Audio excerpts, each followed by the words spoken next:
Police officers of Reddit, who's the smartest criminal you've ever encountered? I knew this guy who really wanted this high-powered superbike, but he knew he could never afford it. So what he did was to take a drive to London to scout for a few days until he found that particular model parked outside a house. He goes back that night with a slide hammer, pulls the lock, and steals the bike. He gets it home, puts it in his garage, and completely strips it, so that the only thing left is the frame and the bottom half of the engine, which he drags into the weeds at the bottom of his garden. Then he pours fuel over it and burns it a bit. A few weeks pass and weeds have started growing over it.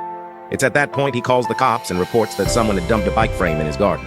The cops show up and he explains that he just got back from being away and found it. The cops take the frame and note down his name and address.